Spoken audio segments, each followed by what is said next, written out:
उद्धव ठाकरेंना 100 जागांसाठी सुद्धा संघर्ष करावा लागत आहे। समान जागा वाटप करून उबाटा आणि शरद पवार गटाने काँग्रेसला उल्लू बनवलं आहे। याबाबत संजय निरुपम यांनी साधला पत्रकारांशी संवाद। जाणून घेऊयात काय बोलले संजय निरुपम।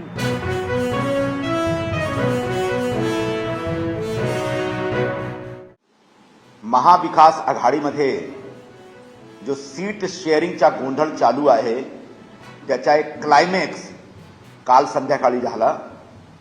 तिन्ही पक्षाचे नेते, उबाठाचे नेते, काँग्रेसचे नेते आणि राष्ट्रवादी काँग्रेस शरद पवारचे नेते बरोबर बसून त्यांनी संपूर्ण महाराष्ट्राला एक नवीन गणित सांगितलेलं आहे।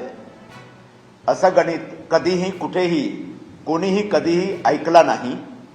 म्हणजे 85 85 85 85 प्लस 85 प्लस 85 म्हणजे 270 270 हा एक नवीन प्रकारचा गणित आहे। त्यांनी जोरात असा संपूर्ण महाराष्ट्र सांगितलेला आहे।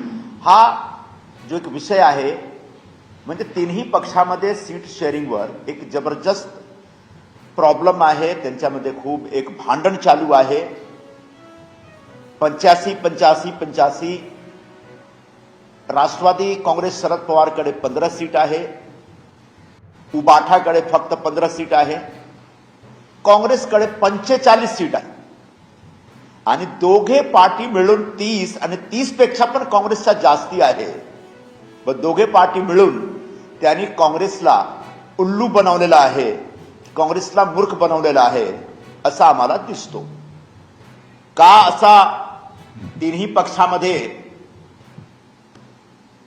एकच नंबर का झाला याच्यासाठी जो काँग्रेस आणि शिवसेना उबाठामध्ये जो गेला 100 पेक्षा जास्ती तासपासून त्यांच्यामध्ये जो चर्चा चालू होती, त्यांच्यामध्ये जो एक मारामारी चालू होती, एकमेकाला अरे तुरे करण्याची भाषा त्यांनी वापरला एकमेकाच्या विरोधात। आणि ज्याप्रमाणे उबाठाने काँग्रेसवर अटॅक केला तो असा आम्हाला दिसतो की काँग्रेसने कंप्लीटली सरेंडर केलेला आहे त्यांच्या समोर आणि काँग्रेसला एक मोठा धक्का उबाठाकडून भेटलेला आहे। हा सगळे जो सीट शेअरिंग आहे, सीट शेअरिंग मध्ये 270 सीट ते सांगतात पण ऍक्च्युअली तो 255 आहे। तर बाकी सीटवर काय होईल, बाकी सीटवर काय झगडा चालू आहे, भांडण चालू आहे याच्यावर अधिकृतरित्याने कोणीही काही सांगितलेलं नाही। उबाठाचे प्रवक्ता सांगतात की ते 100 म्हणजे सेंचुरी गाठणार। म्हणजे सेंचुरी कसं गाठणार म्हणजे काँग्रेसला फक्त 85 वर ते अडकून ठेवणार का हा एक मोठा प्रश्न आहे। काँग्रेसच्या कार्यकर्त्यांमध्ये जबरदस्त एक निराशा आहे, त्यांच्यामध्ये नाराजगी पण आहे। मी काँग्रेसमध्ये नाही आहे तरीही काँग्रेसवर ज्याप्रमाणे शरद पवार आणि उबाठाने मिळून अटॅक केला आणि त्यांना एक कट्टू साईज केलेला आहे तो एक काँग्रेससाठी एक मोठा चॅलेंजिंग विषय आहे। आता उबाठावर काय झाला जरा बघून घ्या। उबाठा जेव्हा भाजप बरोबर होती म्हणजे शिवसेना जेव्हा युनायटेड होती तेव्हा उद्धव ठाकरेजी किंवा बाळासाहेब ठाकरेजी त्यांच्याकडे कधी 171 सीट होता, कधी 169 सीट होता, कधी 153 सीट होता, गेल्या वेळी 124 सीट होता। पण आज परिस्थिती आहे की त्यांना कुठल्याही परिस्थितीत 100 गाठण्याचा, सेंचुरी गाठण्याचा एक प्रयत्न किंवा एक संघर्ष त्यांच्याकडून चालू आहे। तो हा जो एक सीट शेअरिंग मध्ये ते तिन्ही पक्षामध्ये जो एक खूप जोरदार गोंधळ झाला त्याच्यावर संपूर्ण महाराष्ट्राची नजर आहे। संपूर्ण महाराष्ट्राने बघितलेलं आहे की कसं हे तिन्ही पक्ष एकमेकाच्या विरोधात षडयंत्र करत आहेत, कटकारस्थान करत आहेत। कसं हे तिन्ही पक्ष एक दुसरेला कट्टू साईज करण्यासाठी एकमेकाचा आमदार कसं कम झाला पाहिजे याच्यासाठी ते प्रयत्नशील आहेत। आता संपूर्ण महाराष्ट्राने बघितलेलं आहे आणि मला आता सीट शेअरिंगच्या नंतर पुढे पण हा तीनही पक्षामध्ये जोरदार भांडण चालू राहील असा आम्हाला वाटतो, असा आम्हाला संशय आहे, आम्हाला खात्री पण आहे। कारण असं आहे की शरद पवार साहेबांनी सांगितलेलं आहे की ज्यांच्या पक्षाचे जास्ती आमदार त्यांचे पक्षाचे जो एक नेते असणार तो मुख्यमंत्री पदाचे उमेदवार होऊ शकतात. आता उबाठातर्फे एक असा प्रयत्न होईल की काँग्रेसचे आमदार कमी झाला पाहिजे. काँग्रेस ज्यांच्या लोकसभा निवडणुकीत एक जोरदार असा स्ट्राईक रेट होता आणि एनसीपी खास करून उबाठापेक्षा त्यांचा स्ट्राईक रेट जबरदस्त होता. आता तोच स्ट्राईक रेट नाही राहिला पाहिजे असा प्रयत्न उबाठा करून असेल आणि या प्रयत्नातून अंततः काय होईल म्हणजे काँग्रेसचे सीट ते कमी करणार. काँग्रेसमध्ये 12 जण आहेत जे मुख्यमंत्री पदाचे उमेदवार आहेत. त्यांच्या मनात एक मुख्यमंत्री व्हायची इच्छा आहे. ते 12 जण असा प्रयत्न करणार की त्यांच्या पक्षाचे जास्ती आमदार यायला पाहिजे आणि उबाठा आणि शरद पवारच्या पक्षाचा आमदार कमी झाला पाहिजे. म्हणजे त्यांच्याकडून पण बाकी दोघेही जो सहकारी पक्ष आहेत, मित्र पक्ष आहेत, त्यांच्या विरोधात हा जोरदार असा एक कट कारस्थान करणार आणि कसा त्यांचा आमदार कमी होईल असा ते प्रयत्न करणार. म्हणजे महाविकास आघाडीचे नेते मंडळी आणि पक्षाचे कार्यकर्ते आणि पक्षाचे सर्व उमेदवार कसा एकमेकाचे विरोधात आहेत आणि कसा त्यांनी एकमेकांना सांभाळू शकले नाही हा महाराष्ट्राला दिसलेला आहे. आणि नंतर ज्यांनी जे स्वतःच्या पक्षाला सांभाळू शकत नाही, जे स्वतःचा जो आघाडी आहे त्याला सांभाळू शकत नाही, जे स्वतःच्या मित्र पक्षाबरोबर एक चांगला सामंजस्यपूर्ण असा एक संबंध ठेवू शकत नाही, तो महाराष्ट्राला कसा सांभाळणार आणि महाराष्ट्राच्या लोकांची कसं एक काळजी घेणार हा एक मोठा प्रश्न आहे. आता स्पष्ट झालेला आहे दिल्लीहून मुंबईपर्यंत जो त्यांची 3-4 दिवसापासून कंटिन्युअस जो मीटिंग चालू आहे, बैठका चालू आहे, त्या बैठकांनी आता एक स्पष्ट असा झालेला आहे की तीनही पक्षामध्ये महाराष्ट्राची चिंता नाही, महाराष्ट्राची काळजी नाही आहे. तीनही पक्षाच्या नेते मंडळीमध्ये स्वतःची खुर्चीसाठी एक काळजी आहे. स्वतःला कसा एक खुर्ची भेटला पाहिजे याची त्यांच्या मनात एक चिंता आहे, काळजी आहे. मी आज शिवसेनेचा प्रवक्ता म्हणून एवढा सांगू शकतो आणि एवढा एक प्रिडिक्शन करू शकतो, भाकीत करू शकतो की या तीनही पक्षामध्ये एवढा भांडण आहे की कधीही आता महाराष्ट्रात सत्ता येऊ शकत नाही. हा एक जास्त तीनही पक्षाचा विरोधी पक्षा नेता कोण असेल त्याच्यावर ते आता काम करतील आणि 23 नोव्हेंबरच्या दिवशी जेव्हा रिझल्ट येईल, निकाल येईल, त्या निकालचा स्पष्ट होईल की तिघही पक्षामध्ये आता एकमेकाच्या विरुद्ध नवीन भांडण सुरू होईल की विरोधी पक्ष नेता कुठल्या पक्षा होईल. हा त्यांचा आता नसीब आहे, हा त्यांचा कर्तृत्व आहे आणि या कर्तृत्वामुळे त्यांना असाच एक रिझल्ट आणि निकाल भेटेल.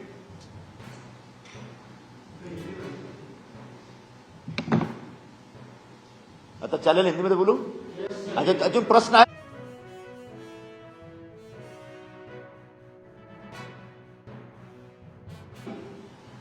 जो महाभकास आघाड़ी और महाविनाश आघाड़ी है, जो एक दूसरे का विनाश करने के लिए तत्पर हैं, इन तीनों महाविकास आघाड़ी के तीनों पार्टियों के नेताओं के बीच पिछले 100 घंटे से ज्यादा, बल्कि 125 घंटे से दिल्ली से लेकर मुंबई तक लगातार बैठकें हो रही हैं और उन बैठकों में यह चर्चा प्रमुख थी कि कैसे उनके बीच सीटों का बंटवारा हो और उसकी घोषणा कर सके. कल सुबह चौहान सेंटर में उनकी प्रेस कॉन्फ्रेंस होने वाली थी और सीटों की घोषणा करने वाले थे, सीट बंटवारा की, सीट शेयरिंग की.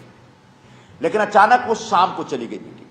हमें लगा था कि शाम को शायद वो एक ठीक ठाक फार्मूला लेकर के लोगों के सामने आएंगे, महाराष्ट्र के सामने आएंगे.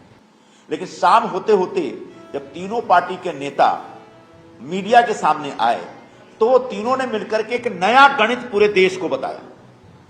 ऐसी घोषणा की गई कि तीनों पार्टियां 85-85 सीटों पे लड़ेगी. मतलब तीनों पार्टियां जब 85-85 सीटों पे लड़ेगी तो 255 सीटें हुई. लेकिन उन्होंने कहा कि हमारा 270 सीट का फैसला हो गया. 85 सीटों पे लड़ते हुए हम 270 सीट आपस में बांट चुके हैं. बाकी 18 सीट जो छोटे छोटे दल हैं उनके लिए हम छोड़ रहे हैं. यह नए प्रकार का गणित था. मतलब कुल मिला के 255 सीटों पर अलग अलग 85 सीटों पर लड़ने का एक फैसला हुआ है और उसे वो 270 बता रहे हैं। 15 सीटें क्यों छुपा रहे हैं, किसका हित है इसमें, आखिर कौन किसको धोखा देने वाला है, यह आने वाले दिनों में पता चलेगा। कांग्रेस जिसके पास 40-45 से के आसपास सीटें हैं और बाकी जो उनके दोनों सहयोगी दल है, उबाठा और शरद पवार जी की कांग्रेस पार्टी, दोनों पार्टियों के पास 15-15 सीटें।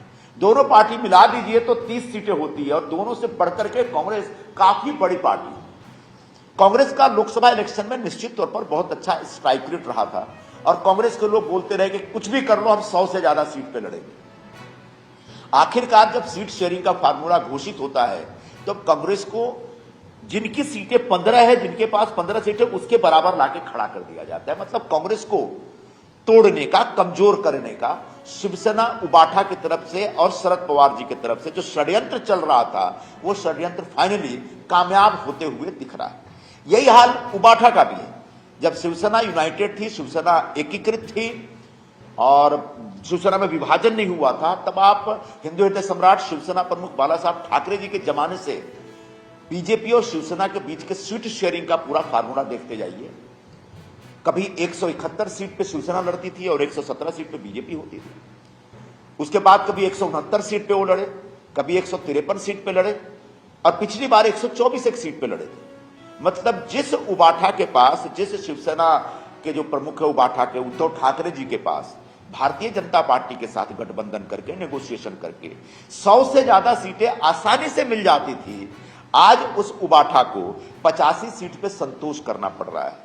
हालांकि उनके प्रवक्ता ये कहते हैं कि हम सेंचुरी मारेंगे, मतलब सिर्फ नंबर ऑफ सीट लेने में सेंचुरी मारेंगे, जीतने में सेंचुरी तो इस जन्म में नहीं मार सकते हम।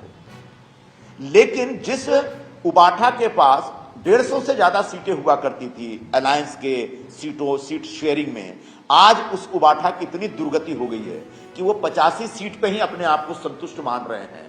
मतलब उबाठा के हालात बहुत खराब हैं और इसमें सबसे बड़ा जो बेनिफिशियरी है, लाभार्थी हैं इन दो पार्टियों के झगड़े में, उनका नाम है माननीय शरद पवार जी। उनके पास सिर्फ 15 विधायक हैं और उनकी पार्टी भी उसी तरह से टूटी बिखरी जिस तरीके से शिवसेना में टूट और बिखराव हुआ।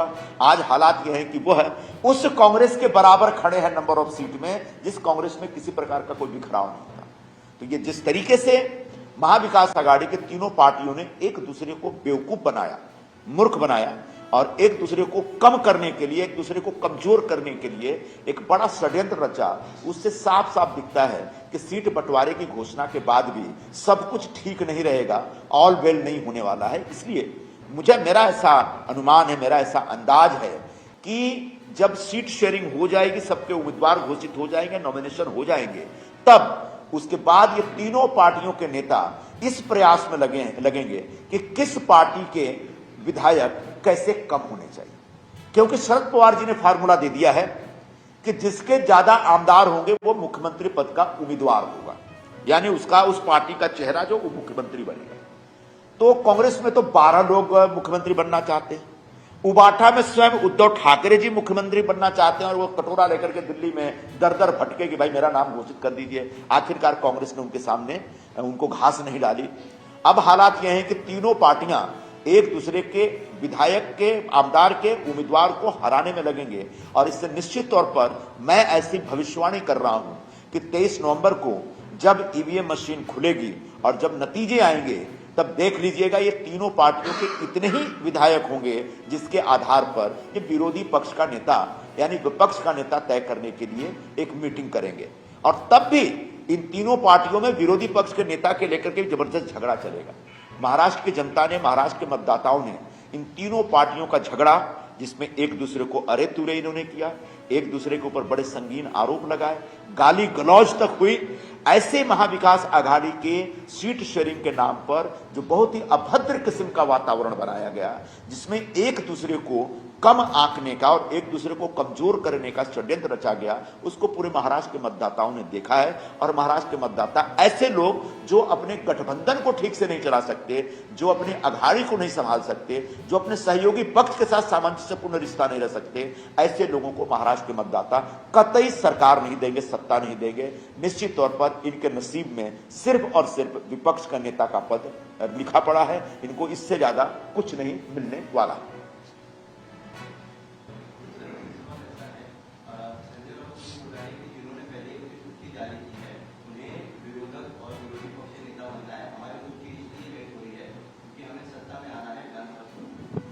इसका तो जवाब मैं दे चुका हूं उसमें कि ये तीनों पार्टियों के नेता एक दूसरे को कमजोर करने का षड्यंत्र कर रहे हैं और आगे भी करेंगे।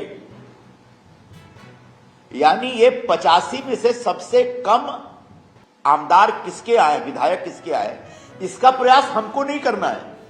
ये तीनों एक दूसरे के खिलाफ करेंगे और नतीजा ये होगा कि कहीं जाके 100 के अंदर ये तीनों पार्टियों का आंकड़ा मिला जुला कर बनेगा और 100 आमदार या विधायक लेकर के महाराष्ट्र में कोई सरकार नहीं बना सकता। आखिरकार उसे विरोधी पक्ष में ही बैठना पड़ेगा, उसके नसीब में विपक्ष का ही नेता होगा।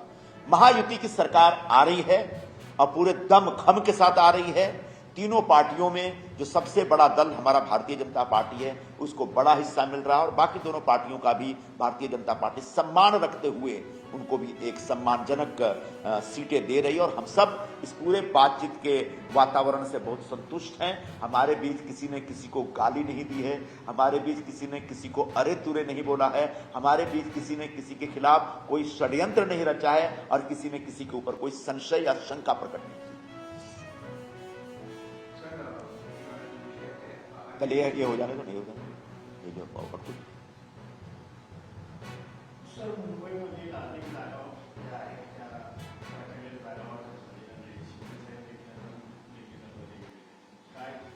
आज संध्याकाळपर्यंत किंवा उद्या सकाळपर्यंत आमचे सीट शेअरिंगची घोषणा होईल आणि आमच्या तीनही पक्षामध्ये एक स्मूथली सीट शेअरिंग टॉक चालू आहे।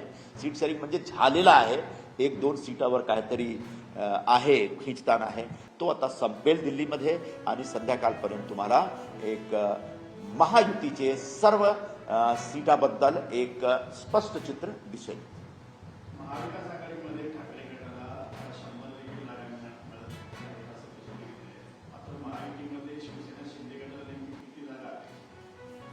आम्ही कधीही सांगितलं नाही की आम्हाला सेंचुरी मारायचं आहे।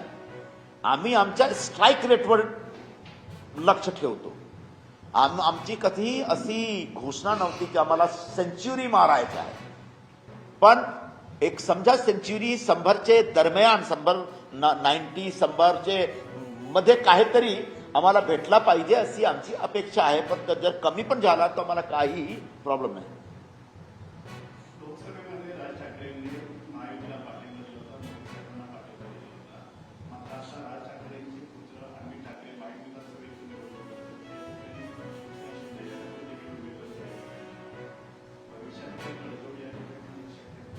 शिवसेनेचा तो सिटिंग आमदार आहे तिकडे सदा सरवणकर, यामुळे आम्ही सदा सरवणकरचं नाव तो कापू शकत नाही।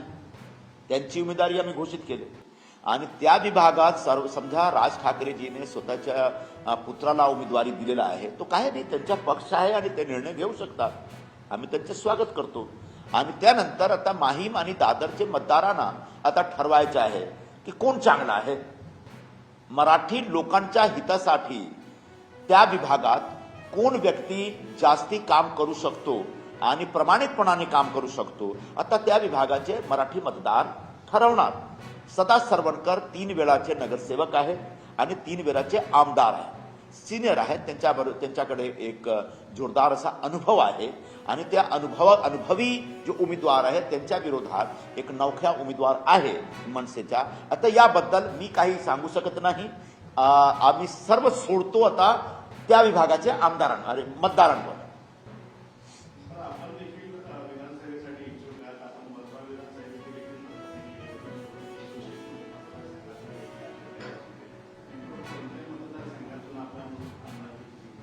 अजून काही असं ठरलेलं नाही आणि जेव्हा ठरेल आणि लिस्ट फायनल होईल, तुम्हाला दिसेल. सर, हिंदी में जानना चाहते हैं, सीएम दिल्ली में है, इस तरीके की मीटिंग होगी और कब तक महायुति की सीट शेयरिंग सामने आई है? हमारी सीट शेयरिंग की जो टॉक्स है, जो चर्चा है, वो बहुत ही स्मूथली चल रही है. हमारे सीटों के बंटवारों की चर्चा में किसी ने किसी के ऊपर कोई आरोप नहीं लगाया है, किसी ने किसी के साथ अरे तुरे की भाषा का इस्तेमाल नहीं किया है, और किसी ने किसी के ऊपर कोई षड्यंत्र का आरोप नहीं लगाया है, और किसी ने किसी के ऊपर किसी प्रकार का कुछ संशय नहीं किया.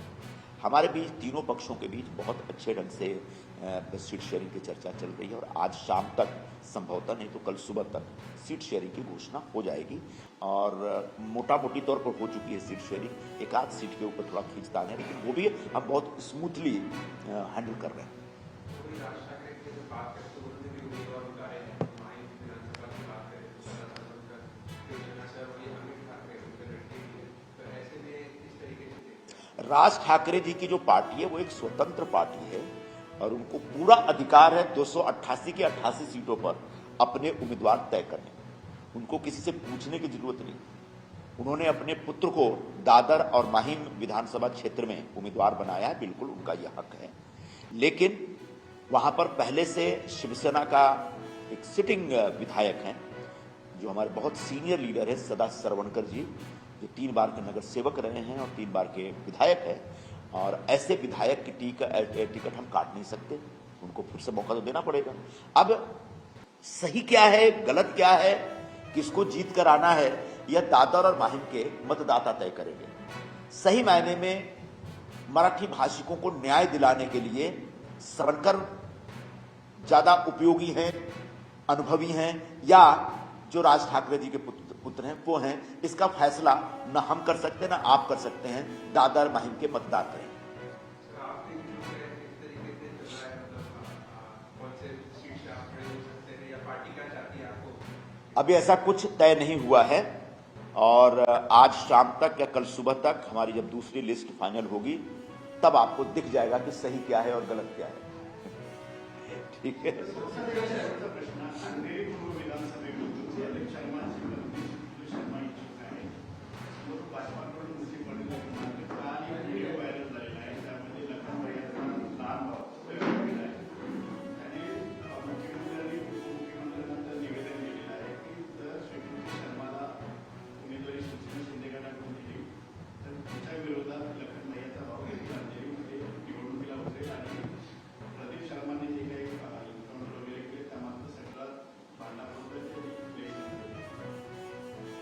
अंधेरी पूर्व मधून उमेदवारीचा थोडा एक आहे, खिचताना आहे, पण याच्यावर मुख्यमंत्री साहेबांचं लक्ष आहे. ते आमचे मुख्य नेते आहेत, त्यांचा एक फायनल कॉल घ्यायचा आहे.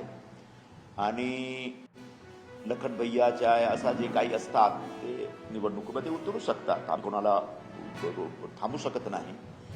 पण नक्की सत्य काय आहे, तथ्य काय आहे, हा एक लीगल मॅटर आहे. कोर्टमध्ये हा विषय होता, आणि कोर्टमध्ये जो विषय आहे, वो विषयावर जास्ती मला नाही बोलायचं आहे, कारण सुप्रीम कोर्टचा एक स्टे आहे त्या पूर्ण विषयावर.